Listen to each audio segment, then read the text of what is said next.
Dentro del tema de los esquemas, definición de esquemas de XML, ahora vamos a hacer un ejemplo que va a ir un poco más allá del anterior. En este vamos a utilizar elementos complejos, vamos a hablar de los elementos directos de raíz, o sea, los que serían los elementos globales, los elementos locales. Repetiremos de nuevo los elementos simples, pero en este caso ya le iremos agregando algunos factores más a los tipos de declaraciones, como pueden ser las restricciones o facetas. También utilizaremos atributos, y esos atributos también le aplicaremos a su tipo de declaración ciertos valores, y sobre todo haremos que los elementos definidos en nuestro XML cumplan con esas declaraciones que hemos realizado a través de los atributos. Entonces, sin más dilación, vamos a comenzar. Este es el ejemplo que ya utilizamos anteriormente, pero que le hemos agregado un aspecto más. Primero, tenemos un elemento raíz alumno, lo que sería un elemento global. Luego veremos por qué es un elemento global, es un elemento raíz. Ese elemento raíz tiene tres elementos, se divide en tres elementos. Dos son simples, que son nombre y teléfono. En el teléfono, tal como hemos puesto aquí, hemos dicho que es un elemento simple, pero con una cardinalidad, o sea, es decir, que puedes tener de uno a muchos, ¿vale? Entonces, tenemos un elemento compuesto que está formado por calle, número, ciudad y provincia. Y por supuesto, adicionalmente, el elemento alumno tiene como atributo el DNI. Visto esto desde una DTD, para volver a regresar a nuestros anteriores formas de comprobación o de validación de un documento XML, observamos que este es nuestro XML original, al que le hemos agregado este atributo que es el DNI. El DNI, como hemos visto, se compone de, en este caso, de 8 dígitos numéricos y un dígito alfanumérico o una letra. Tiene un campo nombre, tiene un campo dirección que a su vez se divide o se subdivide en tres hijos que son calle, número, ciudad y provincia, perdón, en 4. A su vez tenemos un teléfono que se repite ese campo varias veces. Para realizar eso tenemos que definirlo de la siguiente manera, hablando siempre de una DTD interna. Definimos el alumno a su vez tiene tres campos, nombre, dirección y teléfono, y el teléfono le ponemos un más. Podríamos ponerle en lugar de un más un asterisco para hacer la cardinalidad distinta. Es decir, si nosotros utilizamos el más, estamos indicando en ese momento que el elemento tiene que aparecer obligatoriamente una o más veces, y si pusiéramos un asterisco ahí, diríamos que el elemento podría aparecer o no aparecer. Si hubiéramos, o sea, podría aparecer 0 veces o muchas veces. Es decir, en este caso podía haber ningún teléfono o podía haber 6 teléfonos si hubiéramos puesto el asterisco. Y por último, obviamente, teníamos la interrogación, que era el elemento sería opcional. No es el caso. Por su parte, definimos esto que teníamos aquí, que era el DNI, que es un atributo, lo definimos aquí. Decimos que el DNI del alumno es un CData, podría ser un ID-Ref o podría ser cualquiera de los otros, un MN token, etcétera, etcétera, etcétera. Pero en este caso hemos decidido que es un CData, y como un atributo adicional a lo que es nuestro atributo DNI, decimos que es requerido. Requerido significa que es obligatorio. En una DTD podríamos tener require o implied, pero luego veremos que en los esquemas eso nos ofrece muchas más posibilidades. Bueno, el resto pues lo tenemos aquí, el nombre, volvemos a definir el elemento compuesto que es calle, número, ciudad, provincia, definimos los elementos, y esto obviamente verificaríamos que es un elemento bien formado y veremos que es un elemento que lo valida esta DTD. Vale. Basados en esto, y para no perder tiempo, he desarrollado ya tanto el XML con los pequeños cambios que necesitamos hacer como el XSD, o sea, el esquema. Entonces vamos a ir primero en el primer apartado del XML. ¿Cómo hacemos que este documento X esté bien formado? Obviamente tiene que tener todos los parámetros y reglas que un XML necesita para ser válido. Es decir, tiene que tener una etiqueta que abre y que cierra, tiene que tener una etiqueta principal, cada una de las etiquetas que se va abriendo se debe cerrar. Todo eso lo cumple, por lo cual es un elemento bien formado. Por otro lado, necesitamos, para validar esto, antiguamente para validar utilizábamos la DTD, ahora vamos a utilizar un esquema. Para validar, lo primero que tenemos que indicarle es del cual vamos a bajar nuestras instancias, las características de nuestros atributos, de nuestros elementos, etcétera. Hace referencia a un espacio de nombre que es una instancia que es estandarizada a través de W3C y que es esa que tenemos ahí. Entonces ponemos que nuestro XML namespace con el prefijo XSI, ¿vale?, que es el que habitualmente se utiliza contra este esquema, contra esa instancia. Luego veremos en el siguiente vídeo que vamos a tener nuestro espacio de nombres propio. Entonces, eso sí que cambiaría un poco. Vale, el siguiente aspecto. Obviamente, nosotros tenemos que indicarle que este alumno tiene un atributo que es el DNI. Recordemos lo que hacíamos en nuestro XML, lo tenemos ahí. Entonces le decimos, yo tengo un atributo. Y a mayores, aparte de indicarle en qué nos basamos, cuáles son nuestras reglas para hacer la validación, le tenemos que decir dónde está el documento, cómo está el documento y qué tipo de documento es. En este caso, al poner el XSI, que es el prefijo que utilizamos ya anteriormente, le decimos no namespace, o sea, la localización del esquema de nuestro no namespace, es decir, no estamos utilizando ningún nombre, ningún espacio de nombre asociado, sino que estamos utilizando el fichero alumnos XSD. Reitero, esto es lo único que cambiará en un futuro cuando utilicemos nuestro namespace propio. Entonces, para entendernos más claramente, XSI no namespace es indicar con todo el cual lo vamos a vincular para que nos entendamos. Nos vamos al fichero respectivo.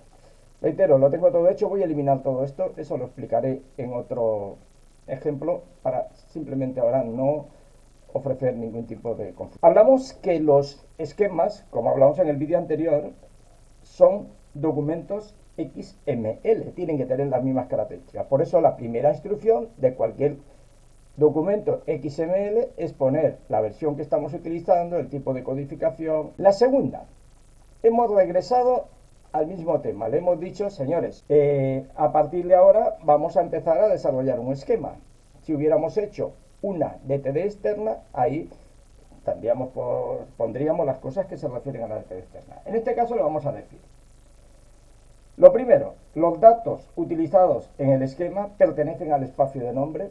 O sea, este es el esquema, ¿vale?, que sería el elemento raíz, por decirlo de alguna manera, el elemento principal, ese esquema, y volvemos a la misma instrucción que ya utilizamos anteriormente, que es cuáles estos elementos y estos tipos de datos de este esquema pertenecen al espacio de nombres que están definidos en ese elemento. O sea, dichos elementos van a llevar, como vemos, el prefijo XS porque lo estamos definiendo ahí. ¿Vale? Entonces, todo lo que definamos a partir de ahí le estamos indicando que es XS el prefijo que vamos a utilizar. Otra de las cosas que vamos a tener también ahí es el elemento for default qualify. Por el momento lo voy a eliminar simplemente porque en el siguiente vídeo lo explicaré con más detenimiento, pero indica que todos los elementos declarados localmente, o sea, todos estos, ¿vale?, en el esquema tienen que estar calificados, es decir, tienen que pertenecer a un espacio de nombres. ¿Cuál es el espacio de nombres? En este caso, el espacio de nombres lo tenemos asociado a XS. Es decir, si esto se lo quitamos también, o sea, lo único que al decirle qualify es ese espacio de nombres, como aquí no tenemos ningún espacio de nombre, lo vamos a sacar simplemente porque en este momento no es necesario tenerlo. Entonces, si no lo tenemos, es un qualify, significa no tengo en este momento ningún espacio de nombre asociado. Vale, primer apartado. Entonces, una vez hecho el elemento raíz, el primer elemento hijo directo del elemento raíz, que es el alumno, ¿vale? Es lo que nosotros llamaríamos un elemento global. Entonces, cuando hablamos de elementos globales, este sería el elemento global, alumno, y estos serían elementos locales. Es decir, el resto son locales. Bien, como ya hemos visto anteriormente, en el vídeo anterior, pero vamos a repetirlo, elemento alumno se compone de varios apartados, por consiguiente, es un elemento complejo. Entonces, la primera instrucción es un elemento complejo. Ese elemento complejo vamos a definirle una secuencia, es decir, en qué secuencia van a aparecer. Si nosotros nos fijamos en el XML, aparece nombre, dirección, teléfono. Entonces, eso mismo lo vamos a poner aquí, nombre, dirección y teléfono. Y ahora ya la empezamos a agregar ciertas cosas. Ya habíamos visto que cuando un elemento no tiene hijos, o sea, es un elemento final, ¿vale? Ese elemento ya se le puede definir el tipo que es. En este caso le ponemos el elemento name, no tiene hijos debajo de él, o sea, no tiene otro nodo que le siga. En cambio, dirección sí que tiene 4. Entonces, decimos el name es nombre, el tipo es string, y ahora viene aquí lo que sería la cardinalidad, ¿vale? Bien, si nos fijamos, pone mínimo occurs, máximo occurs. Para que entendamos, estos son restricciones o facetas, se denominan. Vamos a mostrarlas aquí, algunas. Las tenemos en... ¿Vale? Ahí las tenemos. Entonces dice, entre otras cosas, tenemos la longitud, tenemos la mínima, la máxima, el patrón, la enumeración, si tenemos como si una lista de valores, si permitimos los espacios, cuál es el máximo, cuál es el mínimo, inclusive, exclusive, etcétera. Vale, pues estas facetas, ¿vale? Vamos a decirle que la mínima ocurrencia que tenemos es de 1 y la máxima de 1. Como al ser 1 y 1, es decir, es obligatorio que tengamos 1 y nada más 1, podríamos haber hecho esto y automáticamente es idéntico, porque si no ponemos nada, entendemos que tenemos un elemento obligatorio, ¿vale? Entonces, mínimo de ocurrencias, máximo de ocurrencias, ¿vale? Entonces, el mínimo de ocurrencias puede ser inclusivo o no inclusivo. En este caso, vamos a dejarle mínimo de ocurrencias, lo quitamos. Entonces, el siguiente elemento es ref. ¿Qué significa que un elemento sea ref? Significa que tiene referencia a otro elemento donde se desarrolla. Es decir, para que nos entendamos, como hacíamos con el IDE y los IDREF, significa que este elemento, cuando es un elemento compuesto, podemos definir un tipo de elemento o simplemente referenciarlo. Referenciarlo significa que yo lo voy a definir más adelante. Entonces, lo mismo, es obligado, con lo cual, pues nada, podríamos ponerle esto o quitarlo. En este caso se lo vamos a dejar simplemente para que se vean diferentes maneras de verlo. ¿Qué ocurre con el teléfono? El teléfono es un elemento final, con lo cual es un elemento, se le pone el nombre, el tipo X es integer, y ahí sí que ahora en nuestra apreciación decía, puede haber entre 0 y 5. Yo aquí en el dibujo había puesto entre 1 y 5, pero bueno, aquí he puesto entre 0 y 5. ¿Qué significa? Que puedo tener un teléfono en el alumno hasta 5 o ninguno. Luego probaremos. Entonces vamos a ponerle entre 0 y 5. Para que se cumpla esto que está aquí, vamos a ponerle aquí que mínimo tiene que estar 1, con lo cual eso ya es obligado que esté. En los elementos también podíamos poner una cosita aquí, que sería algo como el default. Por defecto, ¿qué es el nombre? Hombre, no tendría sentido poner por defecto un nombre. Imagínate que por defecto ponemos José Ramón. Bueno, ahí me he pasado con las comillas. Vale, por defecto José Ramón no tiene sentido. Pero a lo mejor sí que podría tener sentido en un momento dado, si es un valor que necesitamos tener, entonces podríamos ponerle este otro atributo que sería Fisher José Ramón. Entonces, todos los nombres se llamarían José Ramón. ¿vale? Entonces pongamos el nombre o no lo pongamos, automáticamente sería José Ramón, ¿vale? Entonces eso también es otro de los atributos que le podemos poner a los elementos, tanto default como Fisher. Vale, no vamos a ir ahora, ya tenemos los tres elementos hechos y vamos a cerramos la secuencia de elementos. Tenemos los tres apartados principales, hemos definido dirección como un rep, que definiremos más adelante, y ahora nos vamos con algo que es el atributo. Fíjate que respecto a lo que sería la DTD, en la DTD también podríamos haber puesto el atributo al final de todo, o al finalizar los nombres, o donde quisiéramos. Se validaría exactamente igual. ¿De acuerdo? Entonces, por defecto, por lógica, aquí lo que sí ponemos es después de la secuencia, como este atributo no es complejo, lo utilizamos como un tipo simple. Entonces ponemos que el atributo es el DNI y que es requerido. ¿Qué puede pasar además de requerido? Pues volvemos a lo mismo, podría ser fijo, podría ser default, podría ser require, que es lo que está ahí, y si no ponemos nada, es opcional. Es decir, si yo pongo use opcional, es como si hubiera puesto una interrogación, ¿vale? En este caso no tiene sentido, ¿vale? Opcional sería una interrogación en una DTD, ¿vale? Vamos a dejarle que es obligatorio, ¿de acuerdo? Entonces tenemos que nuestro atributo es un tipo simple al cual le vamos a poner una restricción. Ojo, podría ponerse aquí todo seguido, xstring, etcétera, pero si no tuviéramos que definir un patrón.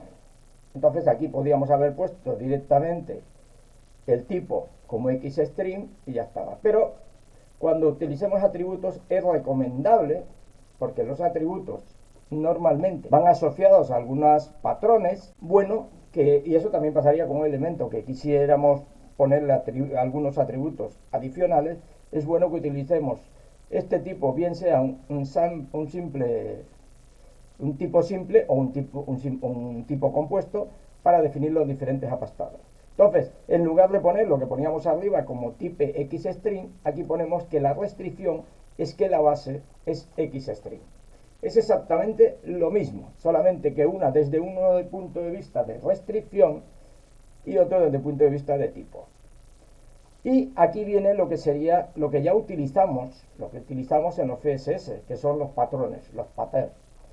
Y si recordamos, lo que indicábamos entre corchetes era qué elementos podrían ir, cuántos se repetían esos elementos y qué otros elementos podrían ir. Por ejemplo, aquí si aquí ponemos un 2, significa que nuestro DNI podría tener 8 dígitos número y 2 dígitos letra. No es el caso, con lo cual no lo vamos a borrar. ¿Vale? Entonces, esto es lo que indica. Ya hemos hecho nuestro atributo DNI, cerramos todo lo que tiene que ver. Fíjate, aquí no utilizamos secuencia porque no existe más que uno, con lo cual no se utiliza. Nos vamos al elemento complejo. ¿Vale? Hemos terminado nuestro primer elemento complejo, que era el elemento global alumno, y ahora nos vamos a otro elemento, que es dirección. Dirección también es un elemento complejo, tiene una secuencia, y aquí volvemos a lo mismo. Le hemos definido la calle, y hemos dicho que la calle es tipo string, ¿vale?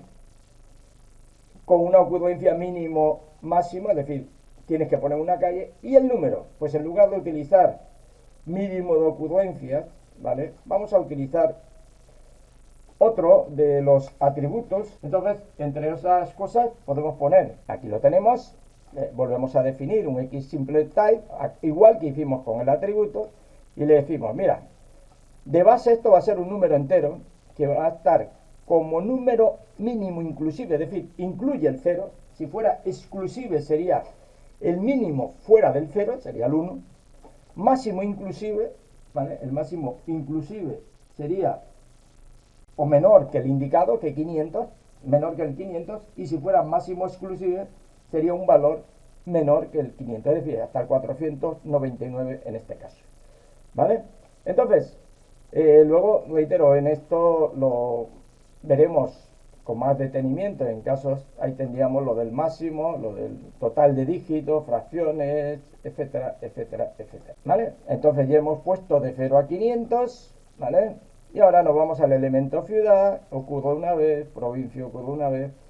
Y observen que en teléfono lo habíamos puesto arriba, que era el único que era diferente, que ocurría 5 veces. Bueno, una vez que terminemos, cerramos nuestro elemento complejo dirección, cerramos el elemento en sí y obviamente cerramos el esquema.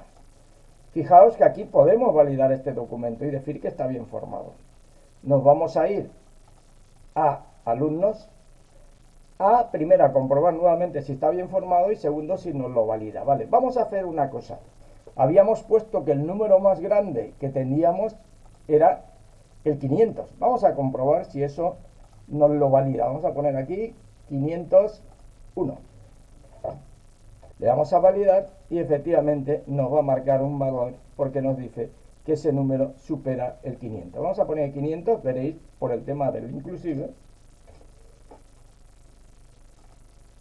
sí que nos permite decir por qué es hasta el número 500. ¿Vale? Entonces, si hubiéramos puesto, por ejemplo, un teléfono más, al ver que tenemos 5, como le hemos puesto de 1 a 5, tampoco nos validaría el teléfono. Le vamos a validar y nos dice que el teléfono tiene 1 de más. Entonces no nos va a permitir validar el teléfono. Y a su vez también pasa igual con el DNI. Le hemos dicho que tenía 8 dígitos. Si le ponemos 1 de más aquí, en 0, veremos que automáticamente veremos que no nos valida, nos dice que el DNI no cumple las expectativas que tenemos en el patrón. Y esta es la manera de utilizar un esquema para validar nuestro documento XML.